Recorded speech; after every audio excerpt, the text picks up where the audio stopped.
나의 기쁨 나의 소망 되시며 나의 생명이 되신 주 밤낮 불러서 찬송. 예수님은 여러분들을 위해서 무엇을 하셨는가 만약에 질문을 드린다면은 여러분 스스로가 무엇이라고 대답하시겠습니까?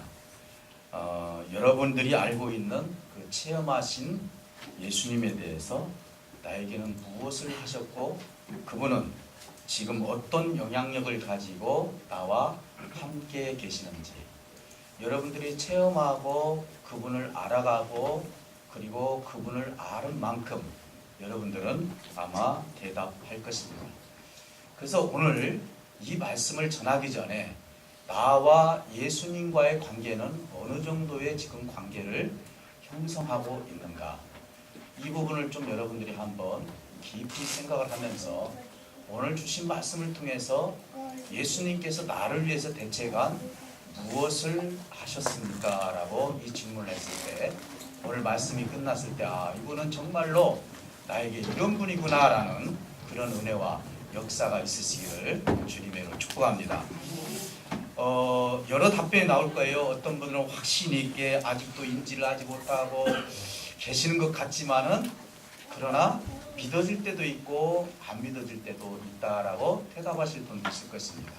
그러나 결론적으로 말씀을 드린다면은 여러분들이 아무리 어떤 대답을 한다 할지라도 그분은 사실적으로 계신 분이라는 사실을 믿으시기를 주님으로 축복합니다.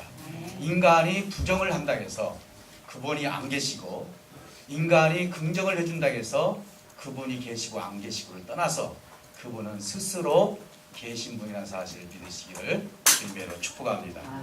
저는 오늘 예수님이 어떤 분인지 구체적으로 말씀을 드리기 전에 성경의 인물 중에 성경을 쓴 누가라는 사람을 소개를 한번 해드리고 싶습니다. 이분은 예수님 당시에 예수님의 행적을 보았고 그리고 제자들이 어떤 삶을 살았는지를 두 눈으로 보았습니다. 이분은 헬라인입니다. 그리고 의사입니다. 그래서 이분은 어떻게 보면은 하나님의 말씀을 영감을 받아서 쓸 때 아주 정확하게 그 내용을 썼을 것으로 사료가 됩니다. 그래서 이분은 누가복음을 기록을 했고 더 나아가서는 사도행전을 기록하신 분입니다. 그래서 이 누가가 쓴 이 내용, 그래서 이 누가는 예수님이 어떤 분인지 그리고 나를 위해서 무엇을 해 주신 분인지를 정확하게 누가복음과 사도행전을 통해서 우리에게 말씀하고 있다는 사실인 것입니다. 구체적으로 두 가지를 좀 말씀을 드린다면은 누가복음에서는 예수님의 생애에 대한 흔적을 말씀을 해주셨고 그리고 사도행전에서는 예수님으로 말미암아 영향을 받은 사도들의 흔적을 써준 것이 사도행전인 것입니다. 그러니까 누가복음과 사도행전은 뛸래 뛸 수 없는 관계다 이렇게도 볼 수가 있는 것입니다. 이것도 로마의 영향력이 있는 신실한 하나님의 사람에게 누가복음과 사도행전을 써서 보내줬다는 것. 데오빌로라는 사람입니다. 데오빌로라는 사람. 데오스, 그렇죠? 하나님, 빌로, 친구. 그러니까 하나님의 친구다. 이 이름을 가진 신실하신 신자인 것 같습니다. 이분이 구체적으로 어디서 살고 어떻게 보면 구체적으로 사도 바울처럼 그렇게 써있지는 않지만은 로마에서 그래도 영향력이 있는 사람 중에 한 사람이었습니다. 사도 바울 선생님이 결국은 로마를 가고 싶었던 이유가 뭐였죠? 여러분 세계사를 배워서 아시겠지만은 모든 길은 로마를 통해서 이루어졌다 할 정도로 그때 당시 부흥한 나라였던 것입니다. 그러니 사도 바울 선생님도 어떻게 쓰든지 로마에 가서 그리고 스페인까지 가서 유럽의 전체 교회를 설립을 하고 그리고 하나님의 복음의 역사를 이루려고 했던 사도 바울의 마음인 것처럼 누가도 역시 어떻게 보면 데오빌로라는 사람이 영향력 있는 사람이기 때문에 이 사람에게 이 내용을 써서 우리 예수님이 어떤 분이고 그분의 영향을 받은 사도들은 어떤 삶을 살았는지를 구체적으로 그에게 소개하고 싶은 마음이 있었던 것으로 사례됩니다. 누가복음에서는 이렇게 표현합니다. 데오빌로 각하여 이렇게 씁니다. 여러분 옛날에 우리는 대통령을 각하라고 합니다. 누가가 봤을 때 굉장히 높은 사람이었습니다. 그러나 사도행전에서는 데오빌로라고만 써 있습니다. 이 이유가 왜 그러는지 정확히 어떤 학자들은 여러 가지 이야기를 하지만 어쨌든 간에 존경받는 사람 중에 한 사람이라는 것을 우리가 사료해 볼 수가 있는 것입니다. 사랑하는 성도 여러분, 누가는 예수님께서 이 땅에서 무엇을 하셨는지 구체적으로 데오빌로에게 내용을 이야기를 했습니다. 저는 오늘 예수님이 저와 여러분들에게 무엇을 하셨습니까? 라고 물어봤을 때 인류의 역사를 통해서든지 아니면 개인의 역사를 통해서든지 저는 이렇게 대답을 해드리고 싶습니다. 과거에도 계셨고 현재도 계셨고 미래에도 계신 우리 주님께서 이 땅에 33년 동안 공생의 기간 동안에 우리에게 선물로 주셨던 우리에게 무엇을 하셨냐라고 물어보면은 우리에게 성령을 덧입혀 주신 분이다 라고 대답해 드리고 싶습니다. 물론 저와 여러분들은 나름대로 우리 주님께서 무엇을 하셨습니까? 나를 위해서. 그렇다면 1차적인 문제, 우리 가정을 화목하게 해주셨습니다. 우리 사업이 잘 되게 해주셨습니다.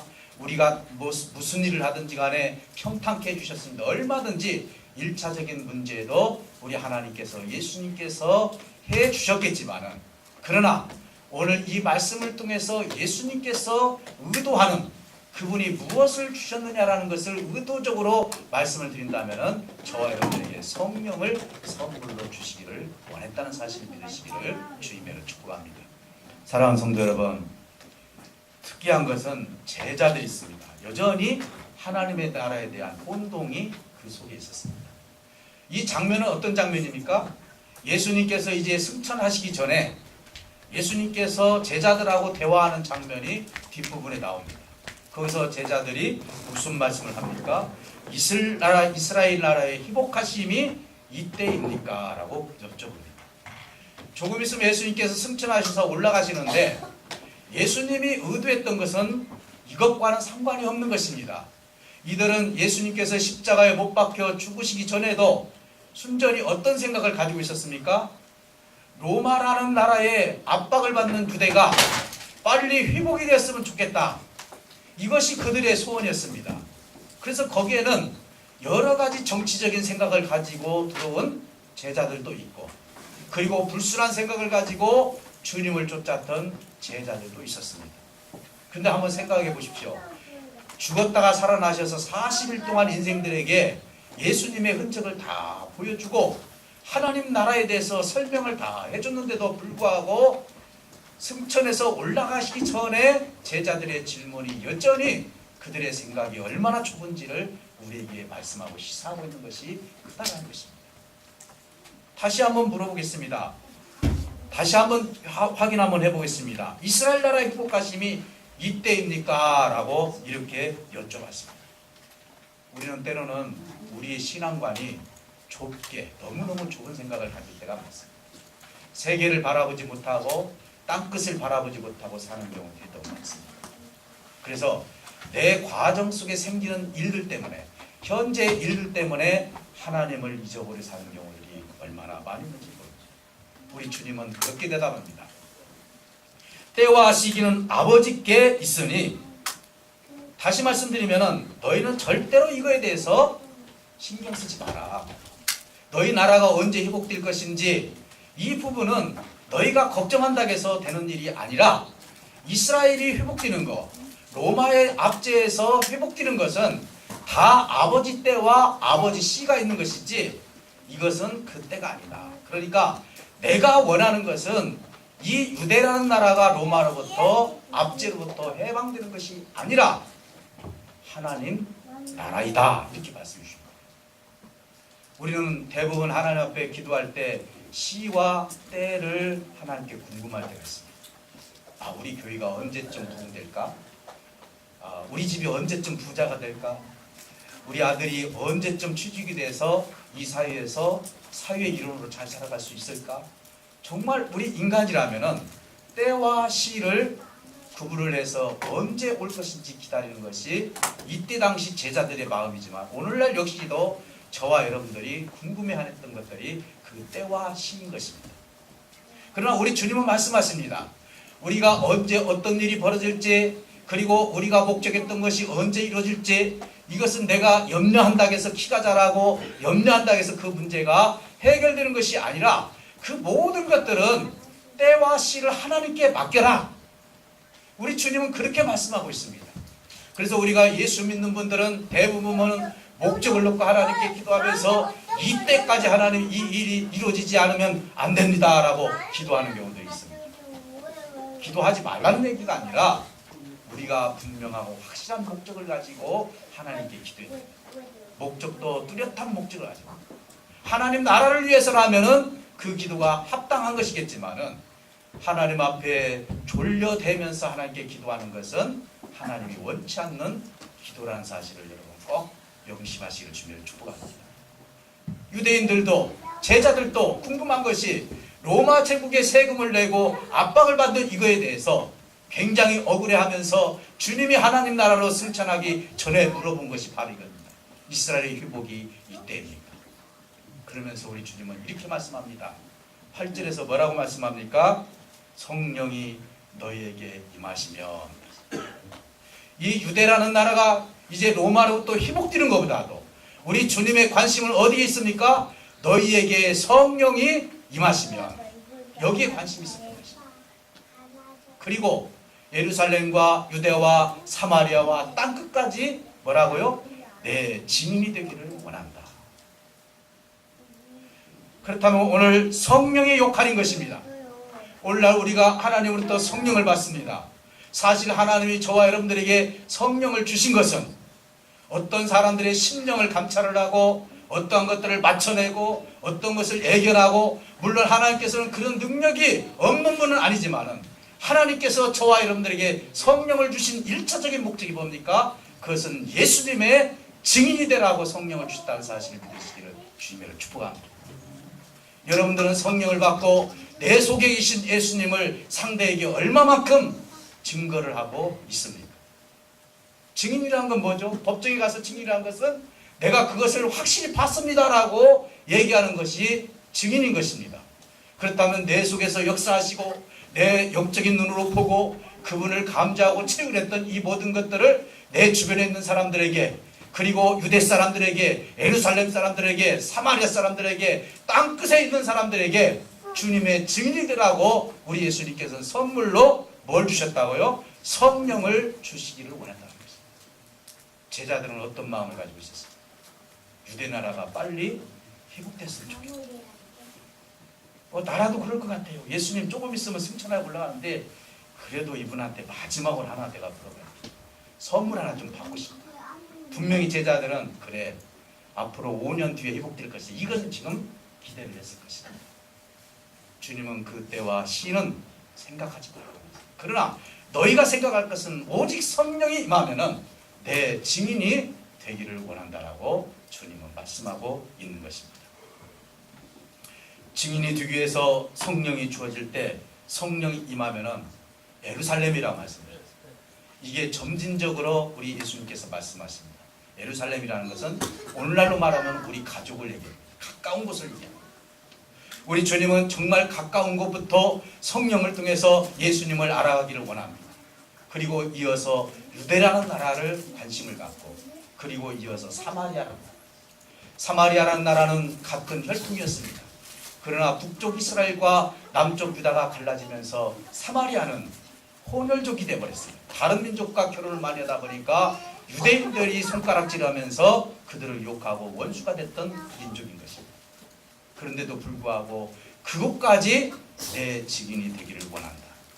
그리고 땅끝까지 이르러서 내 증인이 되기를 원한다라고 주님은 말씀하고 있는 것입니다.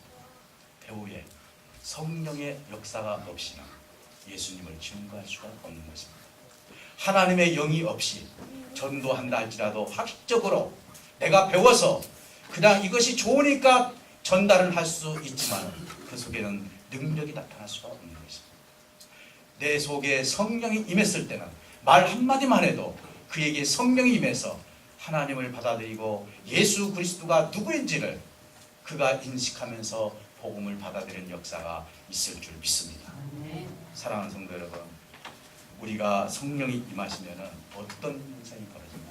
두 가지 현상이 벌어집니다. 성령이 뜨겁게 임하면 자꾸 거룩한 삶을 갈망해.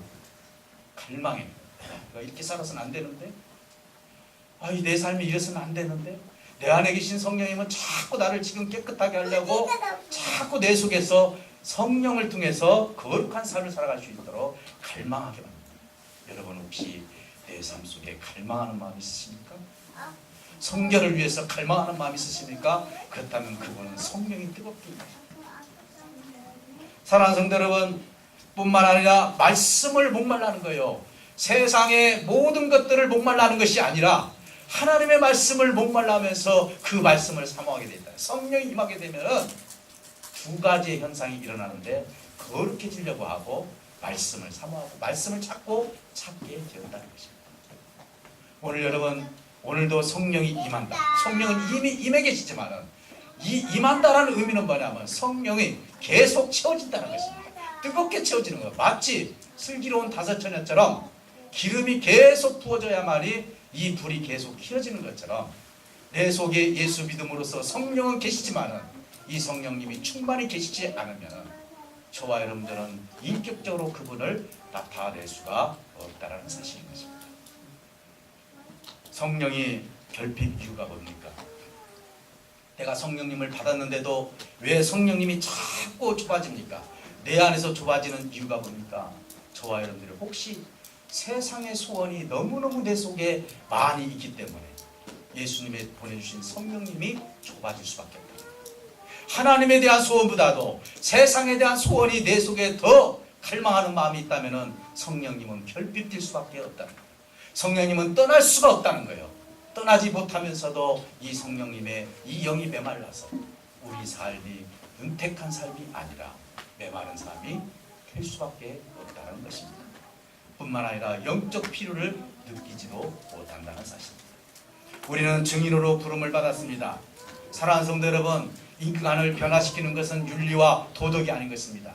인간의 어떤 경험을 통해서 그가 아무리 가르쳐준다 할지라도 내 속에 하나님의 선하신 성령님이 임하셔야만이 저와 여러분들은 하나님 말씀 안에서 거룩한 삶을 살 뿐만 아니라 증인된 삶, 더 나아가서는 변화된 삶이 있다는 사실인 것입니다. 그러니 우리는 인간이 변화받을 수 있는 길은 성령을 받는 것이고 성령님께 순종하는 길밖에 없다는 사실을 믿으시기를 주님으로 축복합니다. 사랑하는 성도 여러분, 그래서 교회는 성령을 통해서 하나님의 거룩함을 나타내는 역사가 있습니다. 여러분 9절에서 11절까지 보면은 본다라는 말이 많아요. 본다. 여러분께 한번 질문 한번 해보겠습니다. 여러분은 지금 현재 어디를 보고 계십니까? 여러분 삶 속에서 지금 하나님을 믿으면서 어디를 보고 계십니까? 제자들처럼 이 이스라엘이 언제 회복될 것인지 자기의 나라가 회복되어서 내가 권위가 세워지고 정치적으로 세워져서 내 자리를 차지하려고 했던 그 모습처럼 혹시 세상적인 곳에 내 눈이 지금 거기에 머물러 있지 않습니다. 오늘 찾고 본다겠습니다. 하나님의 승천에서 올라갈 때도 많은 사람들이 봤습니다. 성령을 통해서 하나님을 보기를 원하는 것입니다.